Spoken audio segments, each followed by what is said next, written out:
আসসালামু আলাইকুম, সবাই কেমন আছেন? আল্লাহর অশেষ রহমতে নিশ্চয়ই ভালো আছেন। আমরাও ভালো আছি আলহামদুলিল্লাহ। আজকে দুপুরে কাঁকরোল আলু দিয়া মৃগেল মাছ রান্না করবো আর ভাত রান্না করবো। তা চলেন দেখি আমি কেমনে রান্না করি, আপনার করে দেখাইতেছি। যদিও সবাই আপনারা এই রান্নাগুলো পারেন, তারপরেও জাস্ট আমার রান্নাগুলো একটু শেয়ার করেন। প্রথমে আমি মাছটা আলমানিকের কোল্ড প্রেস সরষের তেলে ভালো করে ভাজা নিয়েছি, খুব মচমচা করে ভাজি নাই, মিডিয়াম ভাজছি, যাতে মাছটার ভিতরে যেন জুসি জুসি ভাবটা থাকে, ভিতরে যেন নরম থাকে আর উপরে যেন একটু হালকা লাল হয়, ওইভাবে ভাজি, খুব বেশি মচমচ করে ভাজি নাই। তো মাছ ভাজার ভিডিওটা আসলে করা হয় নাই, মাছ ভাজার পরে ভিডিও করা শুরু করছিলাম, মনে ছিল না, হঠাৎ মনে হলো ভাজার পরে মনে হলো যে তাহলে একটা ভিডিও কইরা ফেলাই। মাছ ভাজার পরে মাছের সাথে যে তেলগুলা ছিল, অবশিষ্ট তেলগুলা একটু কাত কইরা, কড়াইটা একটু কাত কইরা এই আমি ডিস্কো হাঁড়িতে দিয়ে দিছি। ডিস্কো হাঁড়িতে আমি একটু পেঁয়াজ দিছি, একটু কাঁচামরিচ দিছি। পেঁয়াজ এখানে ধরেন হলো 3 টেবিল দিছি, আর কাঁচামরিচ ধরেন 5-6টা দিছি, বাচ্চারা ঝাল বেশি খাইতে পছন্দ করে না। আর মাছ যে পাত্রে মাখাইছিলাম ওই পাত্রের মধ্যে পানি দিয়া এটার মধ্যে দিয়ে দিছি, ধরেন 2 কাপ পানি দিছি। এখন আমি এখানে জিরার গুঁড়া দিব, লবণ দিব, আদা রসুন বাটা দিব। জিরার গুঁড়া ধরেন 1 চামচ দিব, আদা রসুন বাটা দিব ধরেন 1/2 চামচ, হলুদ গুঁড়া দিব হলো 1.5 চামচ দিব, আর মরিচ গুঁড়া দিব ধরেন হলো 1/2 চামচ। আমার বাচ্চারা আসলে ঝাল খেতে পছন্দ করে না, এই জন্য আমি ঝালটা কমায় দিই। আর লবণটা দিব হলো স্বাদ মতো দিয়া। এটা যখন বলক আসবে, ঝোলটা একটু বলক আসলে কতক্ষণ নাড়াচাড়া, তারপরে আমি এর মধ্যে আলু দিয়া দিব, তারপরে আমি কাঁকরোল দিয়ে দিব। ঝোলটা কতক্ষণ বলকাইলে, কতক্ষণ নাইড়াচইড়া, তারপরে আমি আলু দিয়া দিব, তারপরে কাঁকরোল দিয়া দিব। আলু এখানে দিছি বড় সাইজের, আমি এখানে 2টা আলু দিছি, আর কাঁকরোল নিছি হলো 1/2 কেজি। তো কাঁকরোল আলু দিয়া নাইড়াচইড়া তারপরে আমি ঢাকনা দিয়া দিব। এর ফাঁকে আমি একটু একটা কথা আপনাদের সাথে শেয়ার করতে চাই। আমি সম্ভবত 2-1 মাস আগে একটা ছোট্ট একটা ক্লিপ শেয়ার করছিলাম। ভিডিও করতে যায়, রান্নার সময় ভিডিও করতে যায়, আমার 1 বল পেঁয়াজ ফ্লোরে পড়ে গেছে। তো এগুলো পরে অবশ্য উঠায় আমি ধুইয়া পয়সা করে, ভালো করে পয়সা করে তরকারি দিয়ে রান্না করে খাইছিলাম। কিন্তু ওই যে পেঁয়াজে যে পড়ে গেছিলো, অতটুকু ছোট্ট একটা ক্লিপ আমি আমার পেজে শেয়ার করছিলাম আপনাদের সাথে। এক ভাই এসে কমেন্ট করছে যে তাতে বাল ছিঁড়া গেছে। আমি এই ভিডিওতে বলছিলাম যে আপনারা ভাবেন ভিডিওটা করা কত কষ্ট, কত সোজা, তো দেখেন ভিডিও করতে কত কষ্ট, ভিডিওর সময় এরকম দুর্ঘটনা ঘটে বা ঘটতে পারে। তো উনি এসে কমেন্ট করছে কি তাতে বাল ছিঁড়া গেছে।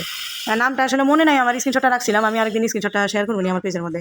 এই সমস্ত ভাইদের উদ্দেশ্যে, বোনদের উদ্দেশ্যে কিছু কথা, যে ভাই আপনাদের বাল ছিঁড়া গেছে, আপনারা কি বাল ছিঁড়া বাল আবার নতুন করে গজাইবেন না কি করবেন, ওইটা আপনাদের ব্যক্তিগত ব্যাপার। আমার পেজ, আমার ব্লগের আমার নিজের ব্যক্তিগত সম্পত্তি। আমি এমন কিছু করতেছি না যে সমাজ নষ্ট হয়ে যেতেছে। এখানে দেখেন সমাজ নষ্ট করার কোনো ব্লগ আমরা ক্রিয়েট করি আমার পেজে, আপনারা দেখছেন কোনো দিন? তো আপনার বাল ছিঁড়া গেছে ভাই, এটা তো আমার পেজে এসে, আমার সম্পত্তিতে এসে বলার তো কোনো মনে নেই। আপনি আপনার পেজে বলেন, আপনার আইডিতে বলেন, আপনার ব্যক্তিগত মেসেঞ্জার, হোয়াটসঅ্যাপ, যেখানে পারেন যাকে খুশি পান বলেন যায় আপনার ব্যক্তিগত কথা। আপনার বাল ছিঁড়া গেছে ভাই, কোথা থেকে বাল গজানো ওষুধ কিনবেন, মলম কিনবেন, বাল গজাইবেন না কি করবেন, এটা আপনার ব্যক্তিগত ব্যাপার। আপনার বাল ছিঁড়া গেছে ভাই, আমাদের পেজে এসে কেন বিরক্ত করেন, কেন আজে বাজে কমেন্ট করেন এখানে এসে?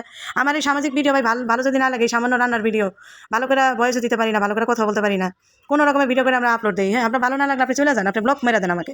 আপনার তো ভাই দরকার নেই এরকম রান্নার ভিডিও সামাজিক ভিডিওতে আইসা আপনার বাল ছিঁড়া কাহিনী, মানে কাহিনী বলা, গল্প করা আমাদের সাথে। দরকার আছে ভাই?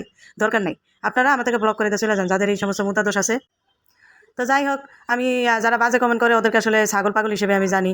তো ছাগলরা তো আসলে মেয়েও করি, পাগলরাও তো আপনার পাগলামি করেই। তো যাই হোক, পাগল ছাগল নিয়ে আসলে তেমন বেশি কথা না বলাই ভালো। এইদিকে আমার সবজিটা যখন আধা সিদ্ধ হয়ে আসবো, তখন আমি মাছটা দিয়া, তারপরে 1 কাপের মতো ঝোল দিয়া, তারপরে এটা আমি একটু কাঁচা পেঁয়াজ দিব। কাঁচা পেঁয়াজ এনে ধরেন 3 টেবিলের মতো দিছি আমি, পেঁয়াজ কুচা দিয়া আমি এটা ঢাকা দিব। ঢাকা দিয়া পরে আবার বলক আসলে আবার ঢাকনা উঠাবো, পরে আবার নাইরা সইরা আবার আপনার ঢাকনা দিয়া দিব। পুরাপুরি সিদ্ধ হয়ে আইলে, সব কিছু পুরাপুরি সিদ্ধ হয়ে আইলে, ঝোলটাই না আসলে পরে আমি বন্ধ করে দিব চুলা। তো আমার তরকারি রান্না করা শেষ। তো তরকারি আমার হয়ে গেছে, চুলাটা আমি বন্ধ করে দিব, আমি ভাত বসাই দিব।